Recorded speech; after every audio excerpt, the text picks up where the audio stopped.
The Great Migration is nature's grandest spectacle. It's one of the most spectacular wildlife events that sees over 1.5 million wildebeest, hundreds of thousands of zebras and gazelles travel across the vast plains of Serengeti National Park in Tanzania and Masai Mara National Reserve in Kenya. This annual journey covers roughly about 2,900 kilometers. They migrate out of necessity, following the seasonal rains and the growth of fresh grass as the herds move in a circular pattern through the ecosystem in search of food and water. And they have been doing this for thousands of years, making it one of the oldest and the most enduring natural spectacles on Earth. The path they take is one of constant struggle. The long distance in itself is its own kind of struggle. Then they have to cross these dangerous rivers like the Mara and the Grumeti, where strong currents and crocodiles make the journey deadly. On the plains, lions, cheetahs, and hyenas hunt the weak and the young. Drought, hunger, and exhaustion take their toll as the animals move in search of food and water. As if they're not dealing with a lot already, here comes the ultimate super predator, humans. This is in terms of our capability to reshape entire habitats and influence the survival of countless of other species. We have thousands of tourists who flock to the Masai Mara and the Serengeti to witness the dramatic river crossing, creating chaos, altering their natural behavior, and disrupting the delicate rhythm of their migration. Then we have corporations like the Ritz-Carlton opening their safari lodge, offering a front row seat to the Great Migration. Yes, the lodge will obstruct a critical migration route connecting the Masai Mara to Tanzania's Serengeti, but what we need is 20 suites that feature private decks. We need plunge pools and personalized butler services. The Great Migration was not great enough. A butler will make it better. Ugh. Hi, my name is Naomi. Thank you so much for joining me, and let's get into today's story. Before we get started, this video is for educational and commentary purposes only. Everything I say here is my personal opinion, okay? Also, this video is not about me bashing the whole concept of tourism and also saying keep the tourists out. That's not what I'm doing here. I get why tourists are important. The money they spend on park fees, guides, and accommodation often goes directly into conservation programs. This funding helps fight poaching, maintain habitats, and support research on endangered species. Wildlife tourism creates jobs and incomes for local people. We have tour guides and the lodge workers and people who sell their crafts. It's giving communities an alternative to activities that might harm wildlife like hunting or deforestation. It also raises awareness and appreciation for animals. When people see elephants and lions, cheetahs, and wildebeest in the wild, they understand their value and are more likely to support efforts to protect them. If you see this and this, you want to do everything you can to protect it. And I get all that. What I'm here to talk about is the unethical tourism practices. Let me show you what I mean. This video was taken on August 19.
This video absolutely broke my heart. So what we see here are tourists obviously ignoring park regulations and blocking this animal's path. The path these animals have used for thousands of years. The wildebeest's natural movement has been disrupted and they are obviously stressed out. So the animals are panicking, jumping back into the dangerous crocodile infested river. So when they do this, you're not only risking the animals' lives, you're also risking your life. And all for what? A picture or video for your social media. Oh, hey guys, look at me. I was up close and personal with the animals at the safari. Yes, I probably reduced their chance of surviving this great migration, but have you seen this video I took? Yay! It's absolutely disgusting, and there's absolutely no reason for people to act like this. And don't get me started on the unethical, greedy tour guides and rangers. And I know there are rangers who work hard to protect and promote responsible tourism. They're supposed to encourage guests to respect nature, educate them on conservation efforts in the ecosystem. They're supposed to enforce the park rules and the conservation laws. They exist, those good guides and rangers. And then there are those who let these things happen, those who act unethically in pursuit of profit or tips. I think they should be fired. In the video posted, they wrote, even more disturbing, the person filming claimed this happened under a ranger's supervision and then demanded $20. $20 is approximately 2,500 Kenyan shillings. And these actions, they fragile the habitats, and as protectors of these habitats, do you guys feel no shame or have no shame? You're endangering wildlife, undermining conservation efforts, and ruining the reputation of wildlife tourism in East Africa. After seeing videos like this, most of us are not lining up to go experience this. We are completely disgusted by this and do not want to ever contribute to causing these animals distress. Yes, I know I'm probably not who you're targeting for your safaris because of our own internalized racism. We're not here to talk about that. This is Nick Lear. He's a wildlife guide and a photographer. He has a large following online and he had this to say after watching the video. After everything that has been happening around the crossings, this is my line in the sand. I will never return to the wild beast crossings. I will never sell a seat to the crossings again. I cannot and will not be part of a system that allows this to happen. And here's another video Nick Lear made on what he saw and experienced in the Serengeti National Park. Hey everyone, I'm very shaken up after what I've just seen.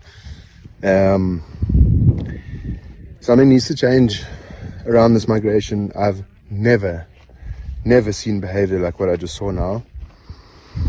On the other side of the river, on our side, we had about 10 cars parked good distance away, allowing the wildebeest, when they cross, some space to come into. The cars on the other side blocked all of the crossing points, making wildebeest jump off cliffs. When the wildebeest eventually made contact with the water, the cars rushed in, blocking the entry points even further. And then all of the passengers were allowed by their guides to get out of the car. So Tanzania specialists, leopard safaris. I'm going to try and zoom in on my photos that I've taken and name a couple of other companies. Please, anybody that's following me on here, please don't go with these companies. I'm going to be tagging all of them and I'm going to be naming and shaming. I'm going to be reporting this to the authorities as well. I've never in my life seen anything like that. They stopped the crossing several times and a couple of wildebeest were injured from jumping off the cliffs. I'm shaking, I'm f***ing furious. So all of these cars over here have blocked the crossing points. Wildebeest were jumping off of cliffs. Tanzania parks, where are you? Tanapa Rangers, where are you? Serengeti Rangers, where are you? Look at the f***ing state of this, man. Are you joking, guys? Guys, this is... I'm sorry if I can't keep the phone still, but these wildebeest have been so badly disturbed by these flipping people at the backyard. I've never seen behavior like this in my entire life. This is insane. What are we doing? Seriously. They were rangers present, the protectors of the park. They were there as the drivers were blocking the wildebeest's traditional river crossing points, the path these animals have used for thousands of years. The guides and rangers have to know about this, right? I could be wrong, but I have only seen conservationists, activists, and now the public talk against this? Where are the Tanzania and Kenyan government? This damages the region's reputation as a sustainable and responsible destination. Do they not care? If we ruin our reputation, people won't come. The greedy rangers will lose their jobs. The good, ethical rangers and guides will also lose their jobs. Communities will suffer. Conservation programs will suffer. And the disrespectful tourists will just move on to the next Instagram worthy destination. Here's another video of disgusting tourist behavior.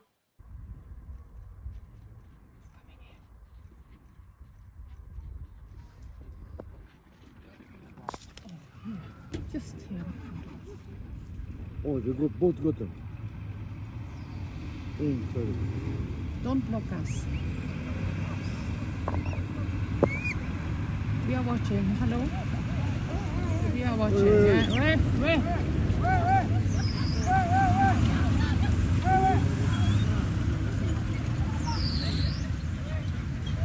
Did we get them? Yeah.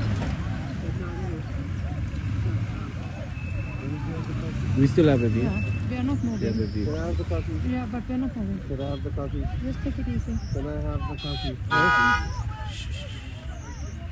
Well, give me the coffee. But we are not Let's go in between moving. here. No, Darling, we give are me not. the coffees. We are not moving. We have the best view. They have respected us.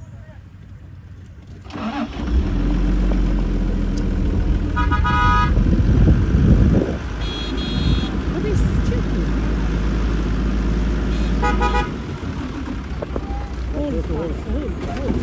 Oh, shit.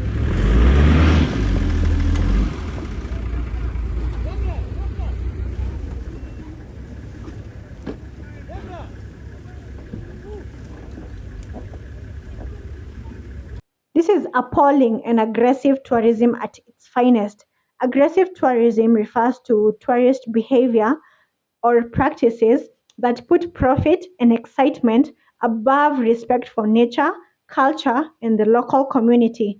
This kind of behavior causes stress and change in animal behavior. Some animals may become aggressive, some may abandon their young or move away from their natural habitats. But yeah, I guess anything for your social media moment. These animals. It's absolutely disgusting. I'm not sure if the previous video was of a cheetah called Imani or it's a different cheetah, but here's Imani's story, similar to that. Imani is a well known cheetah in the Masai Mara. She's even been featured in documentaries like The Way of the Cheetah. So in 2023, one of her cubs was killed by lions. Wildlife advocates linked the cub's death to tourist vehicles crowding Imani and her daughter in Masai Mara.